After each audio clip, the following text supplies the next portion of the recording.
Hello, everyone, and welcome to Insider Gaming Weekly, a video game podcast.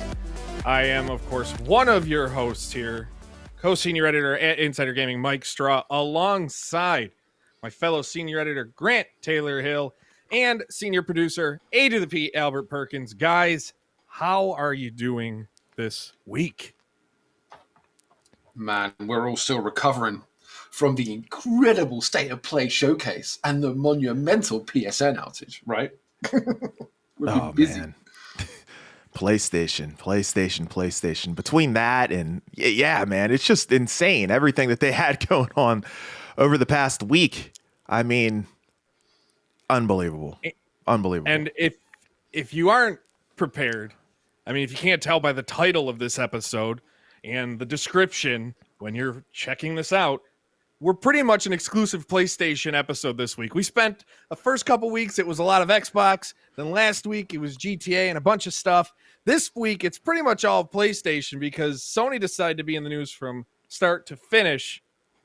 From the time we submitted, from the time we published last week's episode until today, Sony is still in the news. But before we get into that, make sure you are subscribed wherever you get your favorite podcasts. You can leave us a rating if you are on Apple Podcasts or Spotify. That helps us grow the show. And follow Insider Gaming, as always, on all social media platforms at Insider Gaming IG or insider-gaming.com.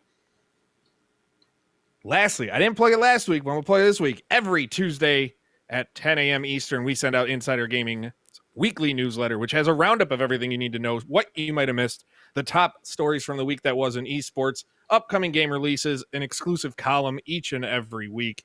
So you want to go subscribe to that at insider-gaming.com/subscribe.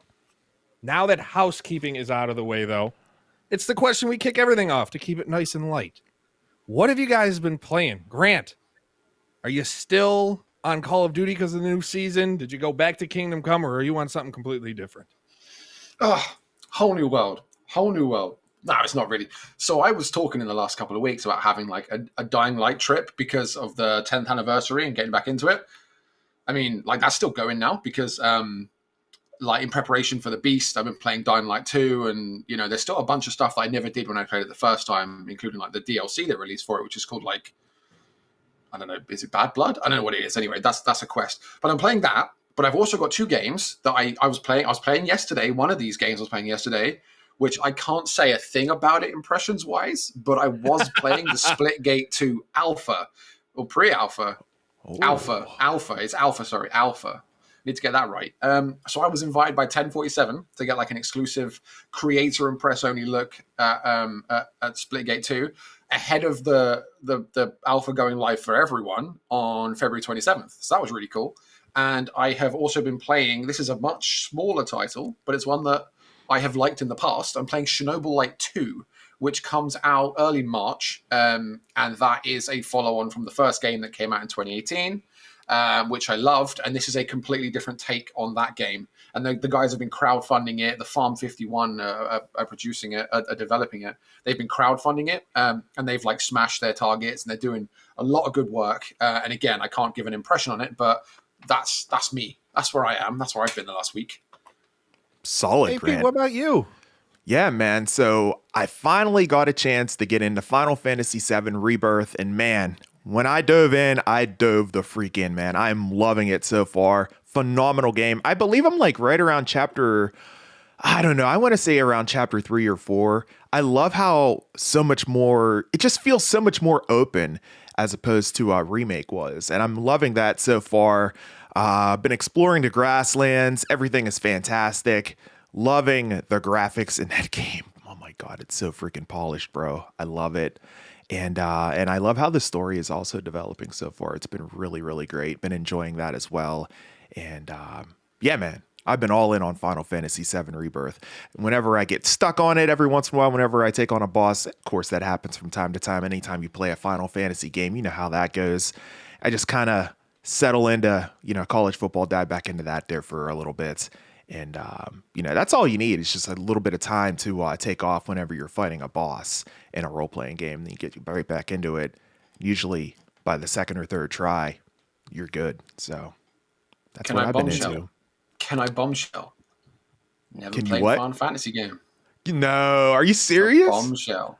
Oh Dude, no, my I god, what played- is going on with this guy? Oh my god. I played Mike one. just walked off. I played one, and it was, I don't know what number it was. It's the one where you play as the boy band with the really nice car. I don't know which one that was, though. The real-time one. Was it 14, 15? I don't know what the numbers are. I can't remember, man. Yeah, you got to The know the open world numbers. kind of one where you have the... A lot of them are open world, though, right? I mean... it was the, oh, I don't know. It was the four guys that had a really nice big, like... Yeah, it's isn't almost it? like I a big think that's white- 15. Is it 15? I'm pretty sure that's okay. 15. I think that's It was 15. years ago. We're talking like 10 years ago. That's the only one I've ever played. Oh my god. I have to admit these things. I'm a transparent guy, so... What is because 15 came out what 2016. Sounds So- about A long right. time ago, yeah. But Wow. So admittedly, I'm not a big Final Fantasy fan. Like I don't like. I liked the early Final Fantasies. Final Fantasy 6 was the last one I played, and I was like, I really like this. Final Fantasy 7 didn't care for, don't like, and haven't liked any of them since. I haven't played any of the last few because after Final Fantasy 10, I was done.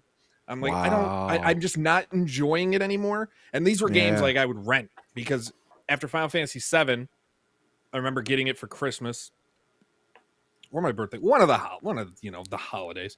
I got it, played it, made it maybe halfway through as a kid, and I was like, I'm bored. Final Fantasy 8, played it at I borrowed my cousin's.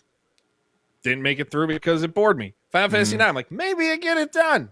Nope. 10, maybe a half hour. I was like, I'm already done. And then I realized it's just not, I can't do it anymore. So Final Fantasy, Final Fantasy, it's just not a series. But to say you never played, I mean, other than 15, this is going on. We're going to add this to the clip. We're gonna have to 'Cause make this some we kind have of like event or something. What games, running what famous segment. games Grant hasn't played? Yeah, yes, a segment. The Zelda one blew me through the roof. Like it blew me through the wall. I man. can't. Yeah. Like if I could put Well, a you know hole in that what? wall, I would.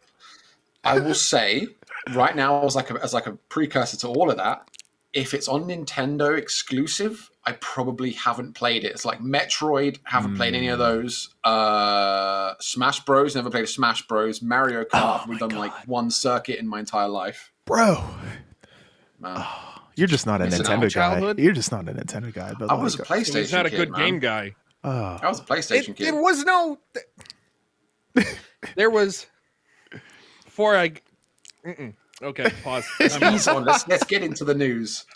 No, not yet. No. Oh, okay. We ain't got time for that yet. We have a lot to talk about, but right now, there wasn't PlayStation versus Nintendo once you hit like the 2000s. It was Xbox, PlayStation, you picked your side, and then Nintendo. Yeah, Everybody Nintendo was like had a side Nintendo. piece. Yeah. Yeah, Nintendo was the side, the pleasure where you're like, you know what, you guys have your fight. I'm going to go hang out with the cool kid over here. And you went and played Nintendo. And the fact, I need to have a talk with Tom about you. Pokemon either. Now you're pissing me off. Oh. Never played Pokemon. I had a 3DS for 2 weeks. 3DS for 2 weeks. You know what I played on it the most? Snake Eater. Lego. Okay. And we'll talk about that too in a minute. That game, at least in a minute. But I don't even want to talk about what I've played. Well, I can't because I'm reviewing a game. Can't talk about that. Which is pretty much all I've been playing. And yeah, I'm moving on. I got nothing. I'm just gonna go to news. Let's go to great segue. Let's just go into the news, and we're gonna start with something else that bothered a lot of people. PlayStation not knowing how to handle their servers and not knowing how to communicate. This is two separate things. We'll touch on the server outage and then we'll get into the lack of communication from this company because it bothers me more than the outage happening. Friday evening, US time, Friday night over in the UK, PlayStation, people started reporting the PSN was out. It continued to go out and continued to go out everywhere without Sony saying a thing.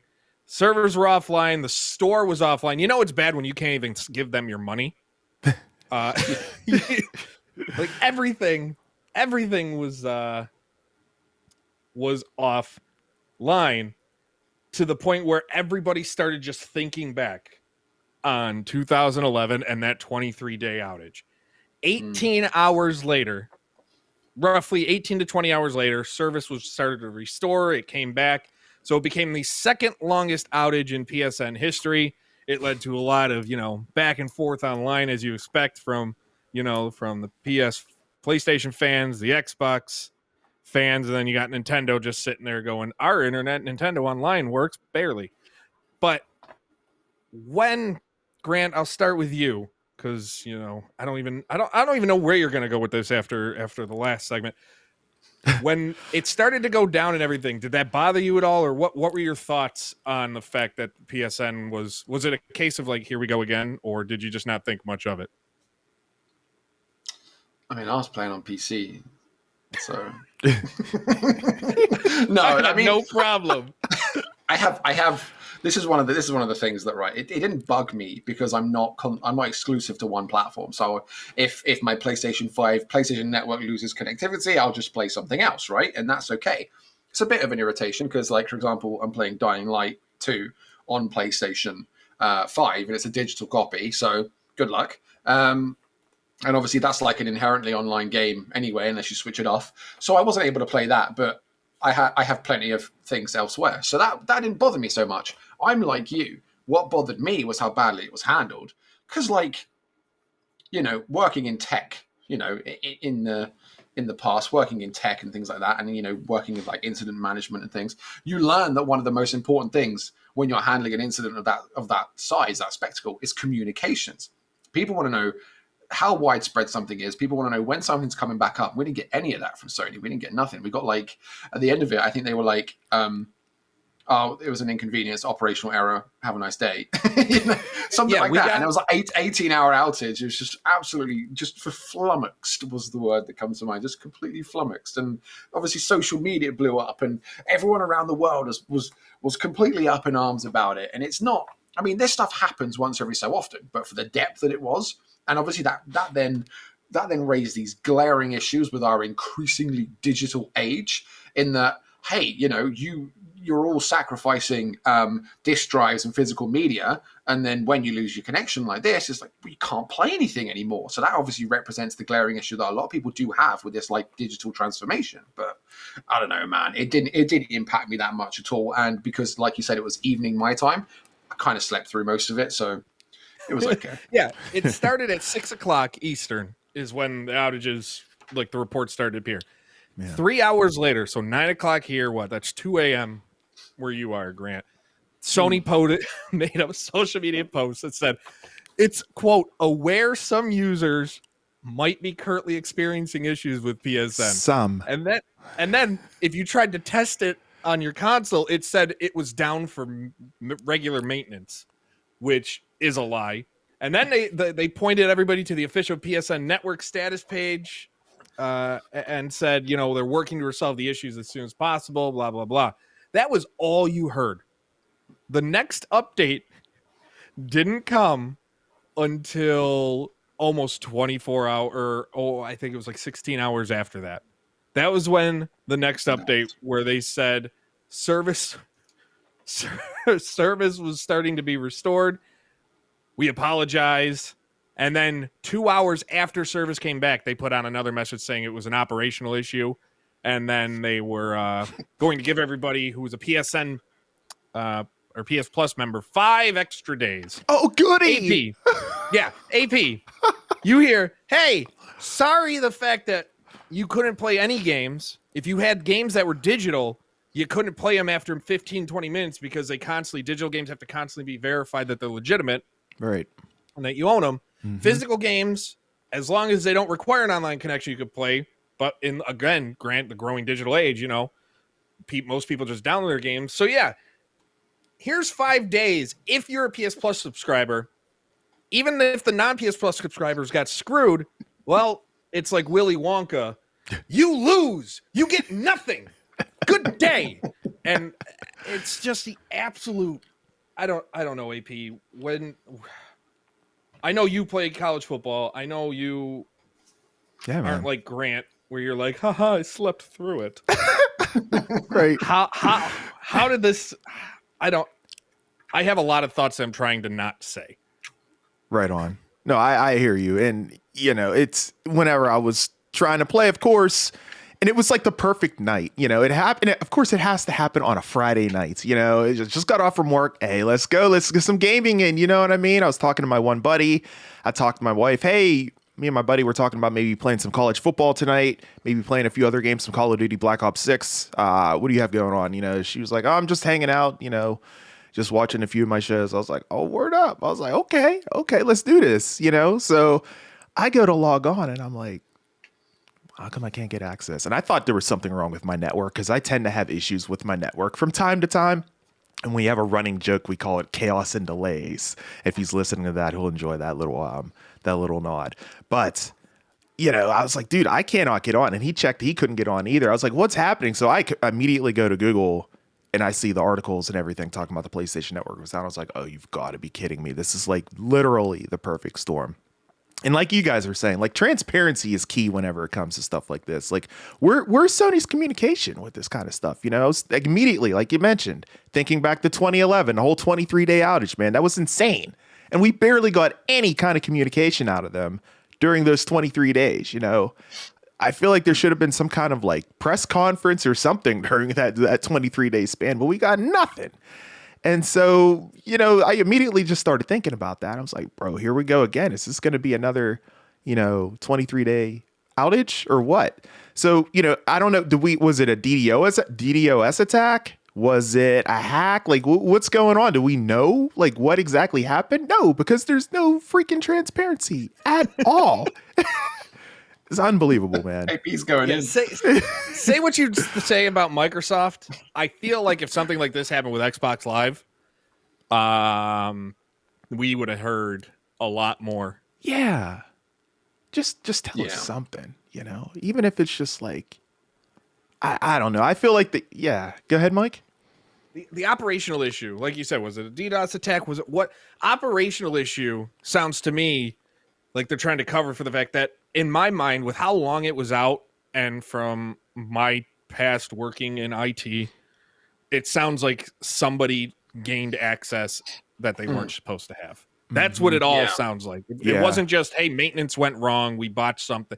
No, it sounds like someone hacked into the system or something was compromised on a security level that they had to take everything down. I think ultimately they took it all down and just something heavy, mask because you deploy a faulty change, you roll it back to the last stable version. Exactly. I think all three of us have worked in or work in tech at some then we know how these things go. It doesn't take 18 hours to do things like that. No. That's why there's entire teams focused around making sure these things go swimmingly. So it doesn't know. Regular maintenance, no. Someone got in their back door. 100%. Yeah. And until you can prove that it didn't happen, like that's just the assumption you have to make, is that it went down because someone got in. 18 hours, that's just, and no communication. The communication thing, all they had to do was like every couple hours, and the only thing I got from messaging people was even the people in around the sources who have been like super responsive for various means. No one was replying to anything. And then the only message I got was, it's a 5-alarm fire. And I'm like, well, that's not good. Okay, thanks. We know your user base. And then you give them 5 days. And everybody's like, well, how are they going to do it? They're just going to add it, for those who are unclear. They're just going to add it to everybody's membership. And then if your thing was supposed to expire, say, like, today, February 13th, 2025, it'll just expire on February 18th. That's all it's going to. Yeah, they give you 5 days. For 18 hours. But again, if you weren't a PS Plus subscriber, you're SOL. And enjoy your, what was at the time a 1-day paperweight that cost $500-$600. Imagine you spent the money recently. Imagine that one person. Yeah. Imagine that one or two people who just got a PS5 Pro. Yes. Friday. Oh my God. They spent $800 after taxes on their PS5. They're all proud of themselves. Yeah. Can't wait to get home to play some games. Can't install it, can't set it up, can't do nothing, because it's not like the day where you can just take the console out of the box, pop a disc in, and play.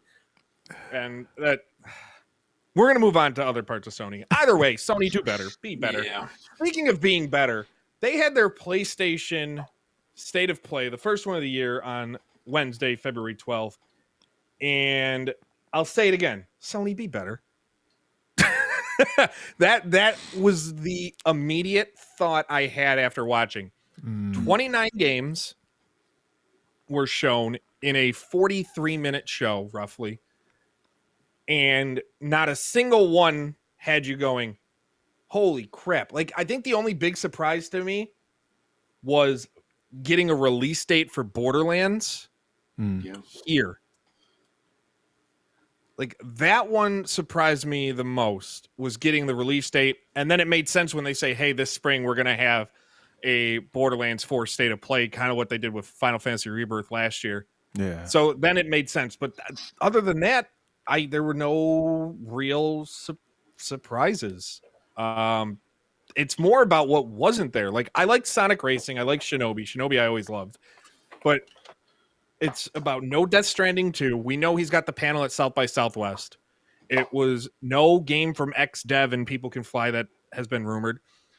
Everybody started going off that Bungie was going to show off their Gummy Bears MOBA or whatever the heck it is that has been in development. Who knows what's going to happen with that? That wasn't there. But don't worry, we got Days Gone remastered because we asked for that. Hey. I'll not take that chatter. I don't need another game.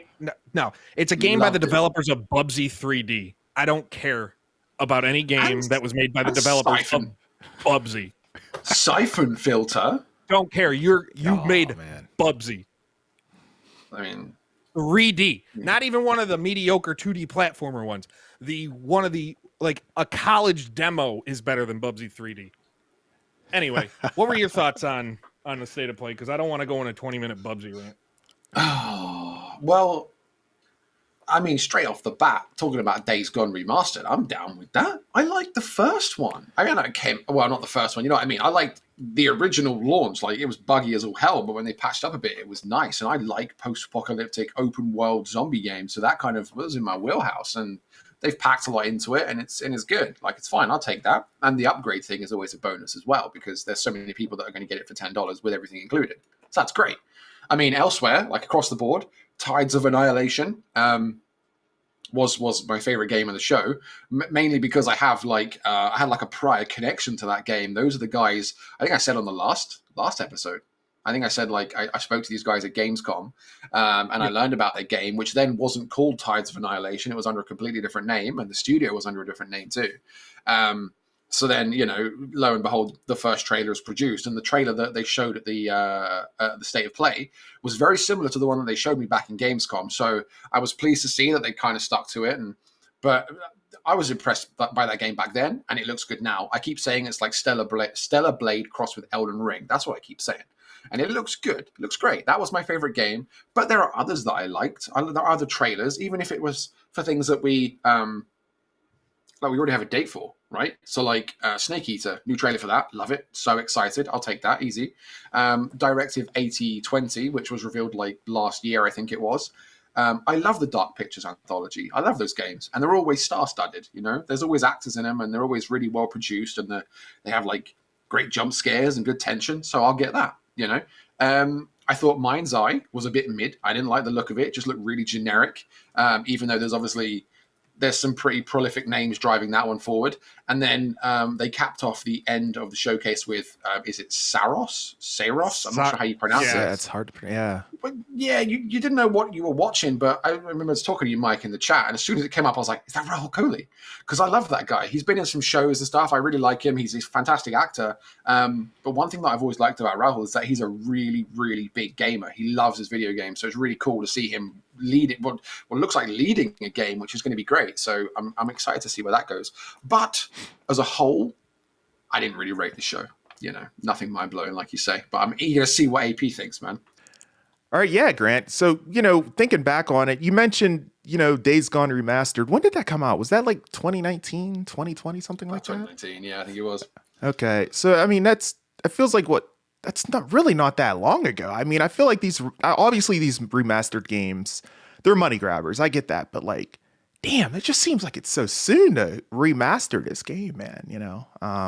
At least they're giving something, I guess, with it. Like there are new additions to the game. It's not just, hey, That's here's true. the game, deal with it. Because we've seen those where you will get, you know, a remaster of a game and it's the exact same, just, you know, the water is shinier. Skyrim. Yeah. But this one has a speedrun mode. They're adding permadeath, improved photo mode, the horde assault. So they're giving players more. And the $10 upgrade if you own it on PS4, that is a big coup to me. Like, that would justify if you already had the game. I just don't know who was asking for a Days Gone remaster. But maybe the game's creator, now he can stop crying about the fact that it's in Astrobot, you know, and that it's not doing the franchise justice, as if it's just some legendary legend. You made Bubsy, you know. Yeah. I don't think he said anything about the remaster, though. I don't think he said anything because usually he's very vocal on social media. I don't think he said anything about them doing a remaster. He'd probably get ripped to shreds after, you know, trying to kill insider gaming community's game of the year for 2024 in Astrobot. You know, the thing, like the Metal Gear Solid one, I would have enjoyed more had it been a surprise, but that got spoiled thanks to Sony itself, like 2 days prior. Mind's Eye looked more like, you know, this would be a really cool animated movie for me to watch. There's nothing about it that screams a game I want to play.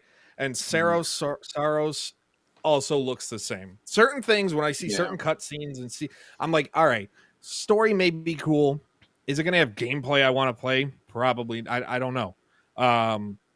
You could say the same thing about Directive 8020 too, you know, whenever it comes to that, you know. The story narrative driven game. But I mean, I'm all about that though. That looks awesome. I mean, that looks like something straight out of Alien, right? It's got, and like I said about the rest of the Dark Anthology stuff, is good cast. Is it Lashana Lynch, isn't it? Like there's as the lead, and she's been great, man. She's at the MCU. She's done. She did a TV show called Day of the Jackal recently, which is like phenomenal show. It's her and Eddie Redmayne. It's absolutely fantastic. She has chops, you know, as they say. So I'm looking forward to that. Yeah, really looking forward to it. AP, I'm curious what you thought about the Snake Eater bit though, because I know you're an MGS guy. Last time we spoke, you said it's like something like what were we talking about? Like your all-time favorite, or things that you can just play over and over again, or whatever. And MGS. So Snake Eater, new trailer. What are you feeling, man? Oh man, I'm loving it. Now my favorite Metal Gear game is the OG Metal Gear Solid, but man, I love Snake Eater. So great. I cannot wait to sing that theme song. I'm still in a dream, Snake Eater. Come on, y'all. To this day, I cannot climb a ladder in a video game without hearing that song in my head. You know when you could keep tapping, was it R1 to make her keep whispering Snake Eater over and over again? Could you really? No, you could. Are you serious? I didn't know that. Genuinely good, yeah. Yeah, I'm totally going to try that. She just keeps whispering, you spam it, she's just like, snare. It's great, man. It's great. Phenomenal, bro. I love it. Let's go. I got nothing. There's your Easter egg of the week. I want everybody to tell us at podcast@insider-gaming.com how many times you've done this after hearing this, and if it works or not. Because if it doesn't work, you can all come after Grant. Yeah. And be like, you know, that Grant, that Nukov _ on the social media platforms, he lied. He just want everybody to bash R1. It ends up being like the alt F4 of Metal Gear Solid. Or it's like you let go of the ladder when you like flick half a mile in the air. Instant delete save. Oh man. So was there anything else? Because one of the bigger announcements was what's coming in the PlayStation games catalog in February. Like we're getting Jedi Survivor, Top Spin Tennis, Lost Records Bloom and Rage was announced as a day one release. So that has me. Okay, cool. I'll play that on launch day. But again, it just seemed like, especially, and we'll get into the grades in a second too, because especially after what I thought personally was a really strong showing from Xbox for the Dev Direct with far fewer games. Yeah. The fact you had 29 games plus the catalog, but I don't count those. And to me, maybe like 3 or 4 get me excited. Like Shinobi Art of Vengeance, I thought, oh, what a great way to start. like after the launch trailer for Monster Hunter Wilds. What a great like announcement to start Shinobi. We knew Sega was working on these classic franchises, and Shinobi's the first one they're really showing off. Sweet. Followed by boom, right into a Sonic game, which then they accidentally leaked the game's website, posted early the first 23 launch characters and features and stuff. You can find that at the website insider-gaming.com. And then they go into like, you know, a Digimon game. Do people really care about Digimon in 2025? Ikebana, Yakuza, you know, expansion DLC for Dave the Diver. They go into WWE's microtransaction mode that just wants to nickel and dime you. And then they got Borderlands. Cool, got more gameplay. Awesome, excited for that. But I just keep focusing on I want that state of play. And here's a question actually, while it's in my head. So we got that Borderlands. We got the release date for Borderlands. So that basically now everybody goes to, all right, we know Borderlands is at the end of September. November GTA. Yep, there it is. Wait, We know Mafia's coming probably July or August. Borderlands at September. And then I don't think they'd release GTA the next month. They'll give that like a full month to breathe. So maybe, you know, first couple weeks in November we get GTA. Like that's where I'm thinking now. Yeah, for a minute I thought they were saying like the order of play was going to be Mafia, GTA, Borderlands. I thought that was the order of events, but I guess I was mishearing something. But I agree. I think November the 15th. And then they delay it, and then they delay it to February 14th, and then they delay it to March 20th. Yeah. No, how freaky is that going to be? How freaky is that going to be? Well, it can't be November 15th. That's a Saturday. So we're looking at we can do November 14th and then early access because that's what Take-Two is doing. That's what I meant, man. So it's going to be here's what I'm thinking. They're going to say it's launching November 21st. But if you buy a $100 deluxe edition, you'll get it on November 14th, which means it's launching on November 14th. And if you want to play it late, then you can pay $70. Like they're doing that because that $100 also gets you 4 T-shirts and an exclusive car. You know? In GTA Online dose. We all know what Take-Two's going to do, but that's all. I know. We're going to go back on this in 9 months and look and go, see, we were right. So if we're putting it on that, we are. You know what? If we're putting it on the 14th, when this show goes public, we will be 9 months out to the day from our guests. There it is. So but that's all where my mind too. I'm like, all right, cool. Borderlands. I'm excited, but now I'm ready for GTA. I feel like if they were ready to announce a Borderlands launch date, that means they had to have settled in on a window for GTA. That's all I can think of, because they kept saying they weren't going to release them near each other, like too close together. All these other companies are tiptoeing around whether or not GTA, when it's going to come out, is going to be delayed. So now we're starting to see these late window, like these early fall release dates. Makes me think, yeah, we're going to get it around the holiday season. Like they settled it, or it's going to be delayed. But I still don't think it's going to be. And we did run a poll last week on Spotify. Every week we'll run some sort of poll. Last week was, do you think GTA 5 will launch, or GTA 6 will launch in 2025? And 55% of the responses said they believe it will. So even it's close, but more people are hopeful that it is. And I don't know if that's just they think it will or they're hopeful it will.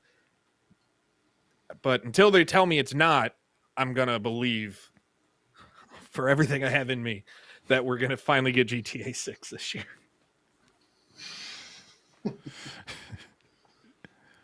What about Five Nights at Freddy's, man? We got a new Five Nights at Freddy's gameplay trailer.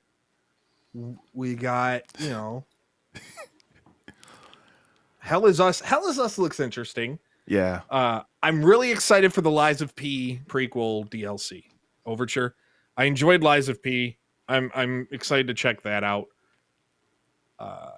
I You was got saying this. about the Stellar Blade thing, because that come up. Like, I like Stellar Blade. I love Stellar Blade. I think I said before how it was me. I think I said on like our first episode, it was me taking a foray into a genre I'd never really enjoyed because I don't like challenging games and I don't like big bosses and you have to learn their like order of attack and things. I hate things like that, right? But I like Stellar Blade and I've completed Stellar Blade. I'm doing New Game Plus, and they were like, "Oh yeah, we've got another crossover coming," and we're like, "Oh cool, who is it?" And it's like it shift ups other franchise, and I was like, that feels a bit lazy, because the first one was Near, which was really cool. Everyone was like, "Oh, this is a great crossover. It makes sense." And the next one is just like they haven't really done much for it, and it's like, oh, it's obviously on the way out, isn't it? that game's run its course now. And they've already, I mean, when it came out last year in April, they said they're already working on their next game, so it's understandable that it's just a little bit drip feed now. But I was like, Stellar Blade's coming up. This is a trailer. Oh yeah, what are they doing for it? Oh, okay, it's a game. Never mind. Are you surprised? Are you surprised they didn't just try to build, especially with the game coming out on PC? Are you surprised they didn't try and do some sort of bigger DLC to announce and then release it alongside the PC release? Yeah, I think they could have done because for the people who haven't played it, I'm not going to say anything, but the game wraps up pretty comprehensively. But there's a whole universe there for them to explore, right? And there's a lot of lore in the game as you go through. You find out a lot about the backstory and how the planet came to be, or Earth, how it came to be, how it is, and these creatures, these Natiba that have taken over, and you find out a lot about it all. And obviously, it's not like one of those games where it's like one and done. You go back through it and you re-explore and you dig and you dive, and there's so much meat on the bones there. I feel like they could have done something. Like all they're doing now is like it'll be a skin pack or something. Their crossover just like here, have some extra skins and maybe a little side mission to unlock one of those skins, and that's about it. I feel like they could have done a lot more with it, considering it did do really well. They published their financial results recently, Shift Up, and they said that like I think it was like the royalties they got for Stellar Blade was like $15 million or something, and they said it propelled them to like their all-time high in terms of revenue because Stellar Blade was so successful. I'm sure we'll see a second one. I'm sure we'll see something. They got a game in the work, Witches or something, some new projects, but I guess we'll see more from those guys soon. AP, was there anything that didn't get shown that you really were surprised they didn't come out with? Yeah, there were a couple games that kind of surprised me. For one, Ghost of Yotai, or is it Yotei or Yotai? I think it's Yotei. Yotei, okay, the sequel to Ghost of Tsushima. I was really surprised Sucker Punch didn't show that off for us. I thought for sure that was going to be showing up there. I think I even mentioned that last week, come to think of it, whenever Tom was on, we were talking about it. I thought for sure that was going to be one of the games that they shown off during the State of Play this week. And then Marvel's Wolverine, I mentioned that as well. I'm starting to wonder, like, I know that Insomniac was hacked and everything, but I'm really starting to wonder, like, why did they even show it off so early? It just feels like they showed it off so early and we haven't received, like, anything, like, literally anything about it since then, officially. No, I'm not counting the leaks. I'm talking officially, since. So what's going on with it, That seems like might not be a 2026 release. It seems like that might be even further down the road. That's that Pitfall. That's that Pitfall, man. Look at who was it? Neil Druckmann came out and was like saying Naughty Dog aren't going to be announcing games early anymore because it puts pressure on the studio, and then fans get tired waiting for it. And I mean, they showed off their Intergalactic. I don't know how long it's going to be till that comes out. So hopefully they haven't fallen.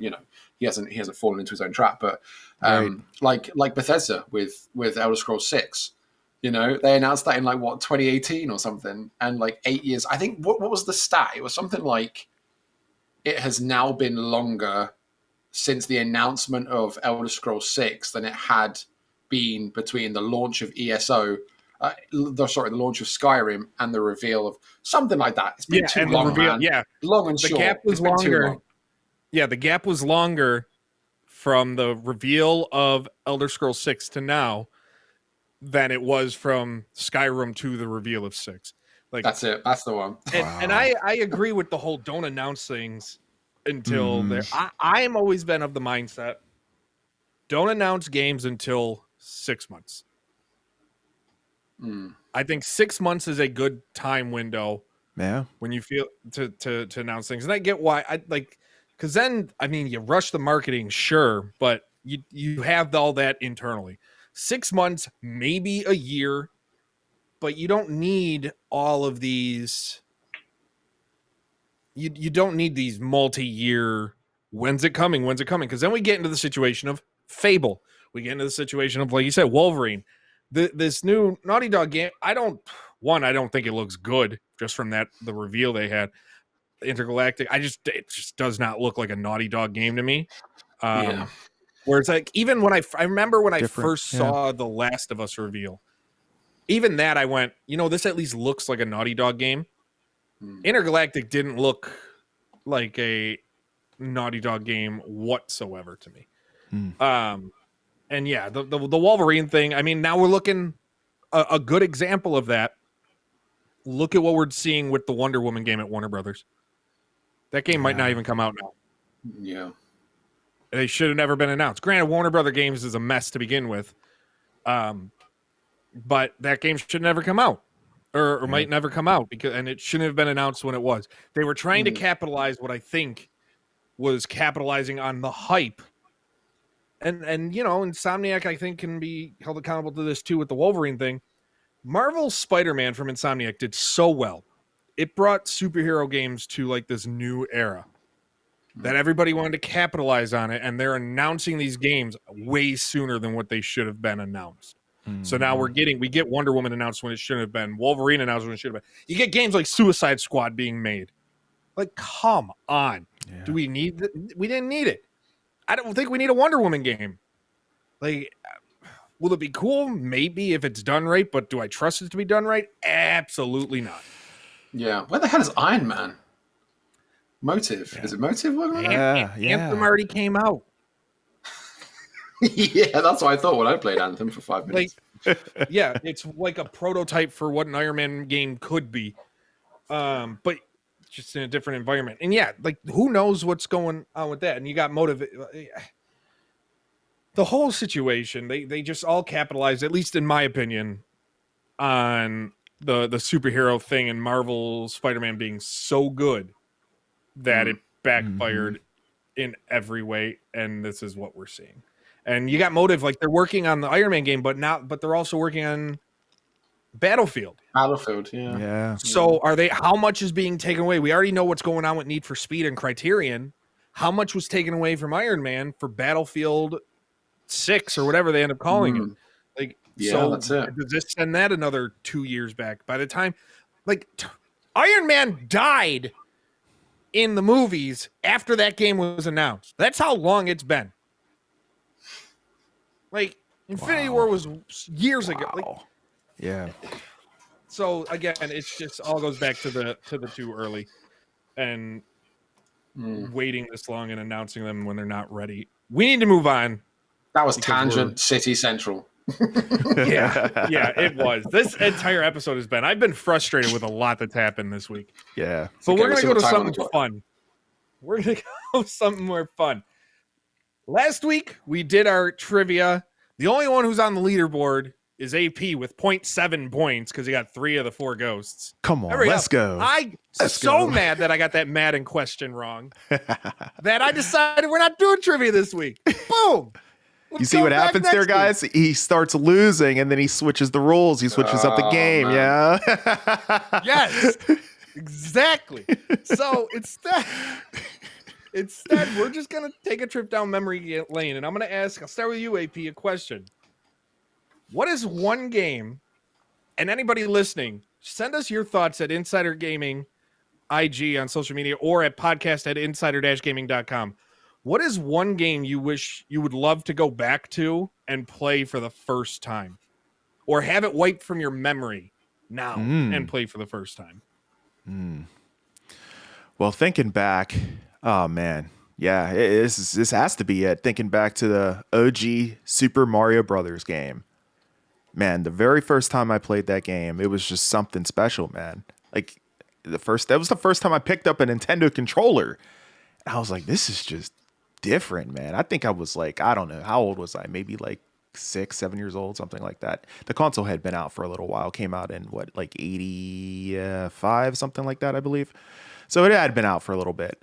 But I was like, bro, this just hits different. And I remember going to the second level, and the first time I heard the dun-dun-dun-dun-dun, like, oh man, I was like, okay, this is cool, man. This is cool. I'm digging this. I'm feeling this. This is so different. Like, unlike anything that I had played before. Because before that, I think I had played like maybe like Atari game or something like that, maybe, But when I first played Nintendo, I was like locked in playing Super Mario Brothers OG, man. And yeah, I would love to feel that nostalgia again for the first time. I would say, yeah, that was truly something special. That's definitely the game that launched me into video games for sure. Grant, what about you? I mean, I know it's not a Nintendo game. yeah, close. I mean, it was created to rival a Nintendo game. If I'm going back to back as far as AP is talking, I'd say like the original Sonic the Hedgehog game. Yeah, because he's sitting up here. He's my favorite retro character going way back. The first game I ever remember playing really was the original Sonic the Hedgehog on a Mega Drive, which I think in the US you guys call the Genesis or something maybe.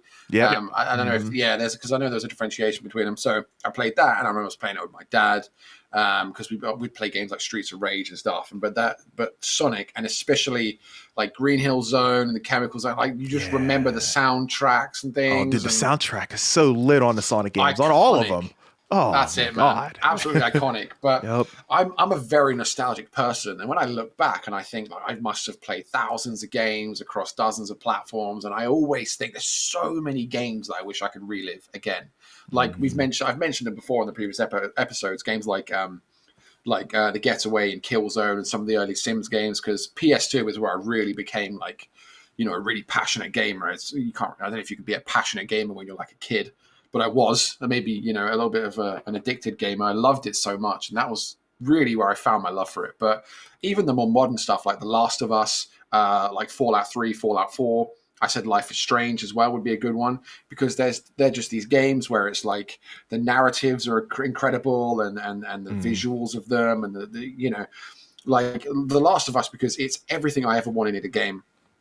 And it's etched itself on my life. I've got the Ellie's tattoo from The Last of Us. I always flash it. I absolutely adore it. First game, if I could relive the whole franchise again, I would. Fallout for me. On the other arm, I've got Vault Boy over here. You can't see it because of the camera angle. Love it. Fallout 3 is where I started. Play that again and just explore. The DC wasteland. You can't get these feelings again a second time. But man, I wish I could. Life is Strange too, one of the most emotional games I ever played. I don't even care if I get ripped for it. I know there's so many people that are like, oh, it's just angsty teenage drama. But the Life is Strange, man, tore my heart out, man. It did. I didn't expect those feels when I started playing that game. I didn't even know what I was getting into, but man. You play them again for the enjoyment. You can never play them again and have those same emotions and feelings, right? It's a one-time thing. But Mike, what about you? Because we don't turn these questions around on you often enough, man. Come on. What's your game? You brought up feels, and so when I was thinking about it, I thought about like 3 different games. Sonic the Hedgehog 2, because you talked about Sonic being like Sonic 2 was, I think, the first game I ever played. Oh, nice. Nice. And I just remember sitting in my parents' living room, mom and dad on the couch, my sister sitting on the floor next to me, and I'm playing Sonic 2, and I am dying over and over, not caring, because the song, the track for Chemical Zone is by far, I will put that up against any song from Sonic the Hedgehog series, and that is my favorite level track. Like the best to this day. It was one of the first songs I ever taught myself on guitar when I started playing when I was a kid. That's how much dope. I loved it. But I thought of the one game that always just kept standing out. There's so many games like Heroes of Might and Magic. The Legend of Zelda is my favorite franchise ever. But Undertale was a game I went in and I played, not expecting much. And my God, every aspect of the story, the music, the emotions it made you feel, and the music, Toby Fox made that he made every sound effect, every song in that game match the environment that you were in perfectly, that you felt sad when you when you were even at the beginning of the story, like you felt terrible for Toriel, like, and that you're leaving her, and she's like, I don't want you to go, and then you're like sad about that. Papyrus being a complete, you eventually feel bad at the fact that he's just a loser, like Asgore, seeing what he's done through as trying to get from the underground and the issues with humans, and then realizing Sans is there to keep you in line. Like the whole premise of that game. Like when I played my first run of it, I sat there and went, I don't know if I'll ever experience anything like this again. And I haven't, and it's been 10 years. Like even, and then going through the genocide run, I still feel terrible.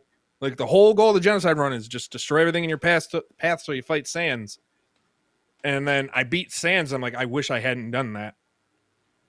It's like emotions, like games that can hook me like that. I'll play Undertale through again once a year, but every time it puts a smile on my face, but it doesn't make me feel the way it did back in 2015.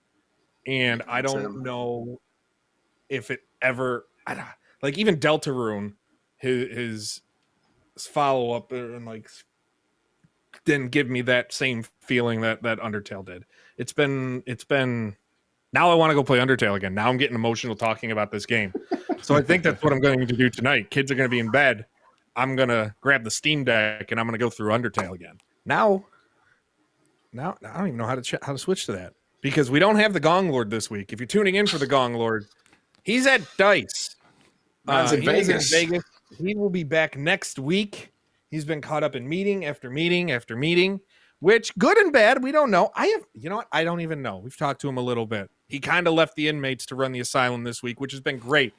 Grant and I have not burned the site to the ground. It is still going strong. Everybody did well. Man. We could have taken this opportunity to run some like really crazy hot takes and things, man. Oh, yeah, bro. We could have editorialized so much. We could have ran 3 columns a day had we wanted to. Man, missed opportunity. This is what we've done. We've been, beaten into submission where we can be trusted. What is this garbage? I don't like it. But we do have something for the rumor mill. And Grant, I know you don't care about American football or anything. AP does. So he'll I don't know if he'll like this update. I know a lot of people listening might not like this update. But I've been doing a lot of talks. I exclusively reported that they were in negotiations last year to extend the deal, EA and the NFL, for their exclusive license. Usually by now we would have heard something because it's within 2 years, an extension or something. Nothing publicly has come out. But after talking to people over the past month, I've been told things are progressing along towards what many sources are saying is confidence. At this point, confidence of an extension being reached to keep the exclusive license with EA and the NFL. Again, that's not going to make a lot of people happy. Nope. But that's where things stand now. Talks are progressing. From last I knew, for all I know, talks they could have burned to the ground within the last 24 hours, or a deal could have already been signed. But the last update my sources had was talks were progressing nicely. They're confident that an extension will be reached on a new deal. And then when I asked about, all right, well, why are they so confident? What's the relationship been like? A couple sources within the NFL said that EA has been what they would call, in many ways, quote, a perfect partner.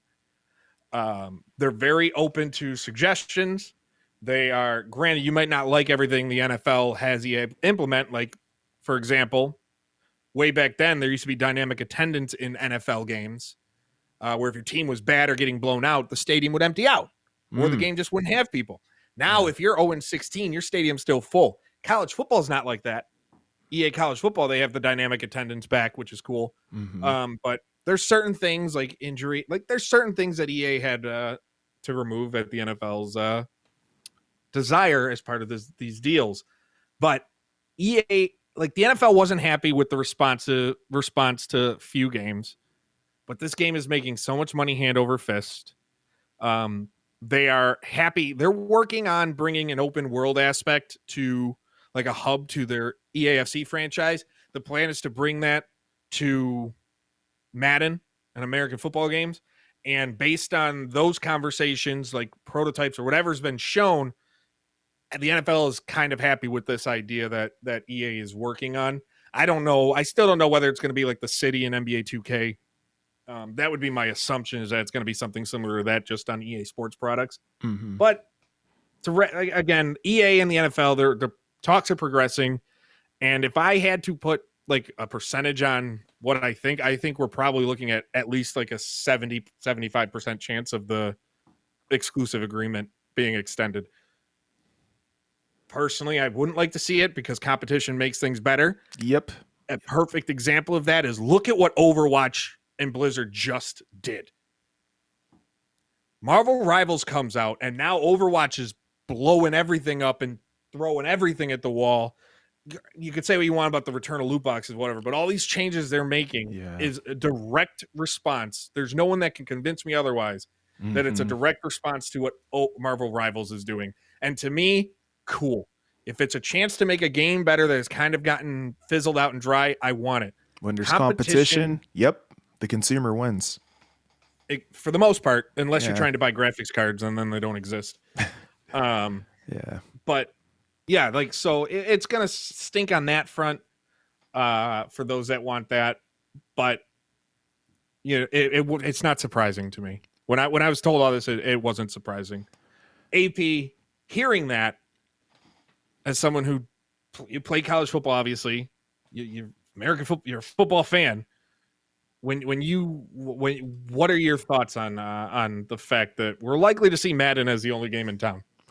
Yeah, like you, Mike, I'm not surprised about this. You know, it seems like EA has their, you know, they have the clutches around the NFL pretty tightly, I guess, so to speak, whenever it comes to it. So it doesn't really surprise me too much. I mean, the deal's been going on for I don't know how many years now. I actually haven't bought a Madden game in so many years because to me, whenever I play it, it just feels like a rehash of the previous year's game with updated rosters. You know, there's really not too many new added features that I can see that are enough for me to at least intrigue me to purchase that game. It's literally been like 5, maybe 6 years since I purchased a Madden game. For me, it's been quite some time. You know, I would love to see some competition for it. You just open it up a little bit. I mean, I know everybody always says, "Oh, NFL 2K," you know, but bro, it was so good. Why is there not any kind of like halftime show in Madden at this point? I feel like that's something that should have been there by now. I mean, and you can't say that, oh, you know, these systems aren't powerful enough because my God, look at what we have with the PS5. Look at what we have with the Xbox Series consoles. I mean, there's no rhyme or reason why we shouldn't have, you know, a halftime show or any kind of like, you know, enhanced presentation. And you touched on it a little bit whenever you were talking about the you know, the adaptive audience, the crowd, if you will, right? Whenever a team's not doing well, the audience will differ. You know, that makes a big deal, and that's the kind of presentation that, for me, it's the little details that I like to see, that I really enjoy whenever I play Madden. So I don't know. It doesn't surprise me. It is unfortunate, but yeah. As a sports game fan, this is where I'll argue with everybody. There was no better time period than the mid 2000s, early to mid 2000s to be a sports game fan. Yeah, because you had multiple sim titles vying for your attention. You had arcade titles, if that wasn't it. Football, for example, we'll go. You had NFL Fever, NFL 2K, NFL Game Day, Madden, all at one time. If you didn't want any of those, you could go NFL Blitz or NFL Street. Oh, man. Basketball, you could go NBA Live, NBA 2K, NBA Inside Drive. Didn't want any of that? NBA Street or NBA Ballers. Like, you had all of these options. Yeah, bro. And I mean, we're at the worst time to be a fan of sports games. We're at one of the, I don't even know, like, we're at a good time to be a general gaming fan, but sports games, I don't think we've ever been at a worse time. If you're a fan of indie games, though, with a caveat. If you're a fan of indie games, there's a lot. Sports, adventure, RPG, whatever you're into. There are so many great indie games available. I mean, if you're a football fan, there's Maximum Football, Legend Bowl, College Bowl, all these Access Football. Like, there's all these great football games that you can play. If indie games, just in general, indie games are thriving. AAA games, I think we're at the worst point we've ever been, and we can get on that. I don't know if we want to as we start to wrap this up, but guys, we are going to start wrapping this up. This has been the Mike Straw Tangent Show, and I apologize so much for that. There's been a lot in my, my ADHD head that I'm bouncing around. Do you have anything you want to say to the people to make up for the fact they had to hear me so much? Man, well, you know what? Just a quick quip, because we talk about the esports stuff in the newsletter. I just want to take a real quick dialogue. It's a good time to be we're talking about sports fans, not a good time to be a sports gaming fan. It's a great time to be an esports fan right now. Like this week we had IEM, we had Katowice last just this weekend gone. Crazy result there for anyone that was interested in Counter-Strike esports. You had Vitality sweep Spirit, which no one really anticipated. This means nothing to you guys, but I promise there's people out there that it means something to. And then this weekend, we've got the Call of Duty League coming back in preparation for Major 2, which is going to take place in Texas, hosted by Optic. And we also have the Six Invitational. I don't know why I blanked on that. It's one of the biggest tournaments in esports. The Six Invitational. And this is important for two reasons. One, because it is one of the biggest single tournaments in esports with a $3 million prize pool, which is crazy. Teams are narrowed right down. It finishes on the 16th. But this weekend, we're also getting, apparently, one hell of a reveal for what's next for Rainbow Six Siege. It's the 10th anniversary this year. It's the 10th season this year. And they put out some teasers, and the letter X is everywhere for 10. No one knows what it's going to be. The rumors were Siege 2, but no one knows that. If anything's going to be revealed, it will be on the 16th at the grand final of the Six Invitational. They make a massive spectacle out of it. So if you're a Rainbow Six fan, pay attention. That stream is going to have something in it that's going to change the game. Guaranteed. I tried to get something from Ubisoft, but they were tight-lipped. So, I don't know. Do you think Insider Gaming will get something from Ubisoft on that? Hey, man. we don't all have the reputation that Tom does. You know? Nah, we all... Speak for yourself there, buddy. No, Not man. as bad, but I'm there. I'm there. It's fun. Yeah, we're getting up there. Fun. But it's good. It's a good time. There's a lot happening.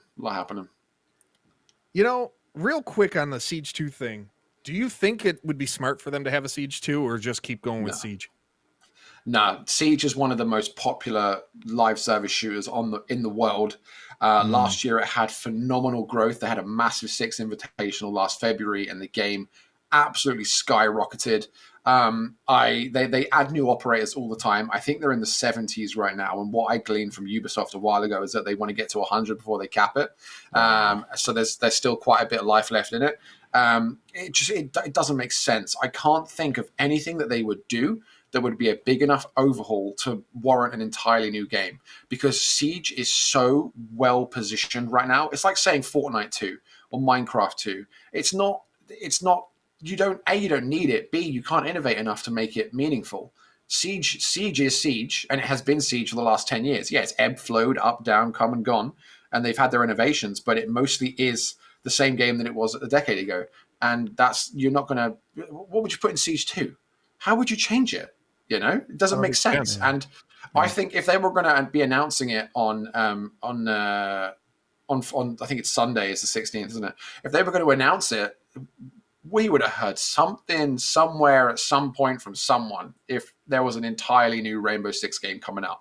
That would not have stayed under wraps for until days before the announcement. No way. UB ain't that good, man.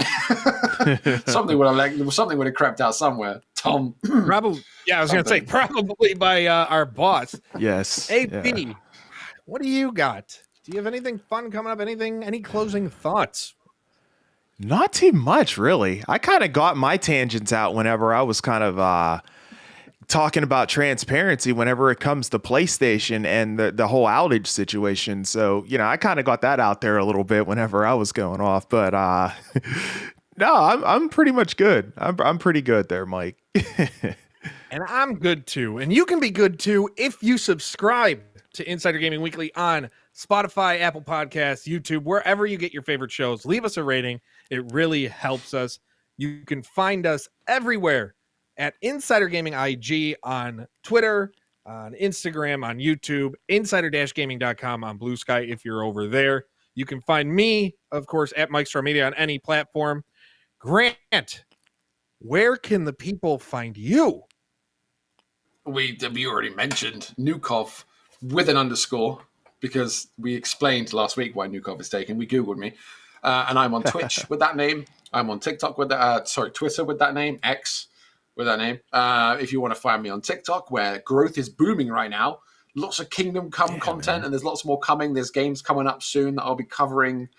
Yeah, I mentioned Chernobyl Light and Splitgate, and there'll be a little bit of Atomfall stuff coming up really soon as well. This is Nukov. And I'm on Instagram as well now. I just got on Instagram. Nukov_IG. I only just got on there for my reels and my in-game photography. I love when a game has a good photo mode, I will spend more time in the photo mode than I will playing the game. So for some expertly crafted screenshots, Nukov_IG on Instagram. Love it, Grant. And man, your TikTok, man, it's just it's insane, unbelievable. You hit that algorithm, my guy. Yeah, you hit that algorithm, and it's like candy from a baby. It's crazy, man. It's crazy. I need to hit that on my YouTube. Speaking of which, you can feel free to check me out over on YouTube. Subscribe there if you'd like to. It's at The Weekly Wrap Up. I'm also on TikTok as well. I'm also on Instagram. What is it? X. You can find me on there at the weekly wrap up there as well. And also you can find me over on Blue Sky whenever I'm posting there, which is very rare. But whenever I do, I'm on there at Albert Perkins. Hit me up. And take us home, AP. It's time to wrap the show. I got to. For Mike, for Grant, and for Tom, wherever the hell he is this week, I am, of course, your host with the most A to the P, Albert Perkins, and we will see you guys on the inside. Viva Las Vegas!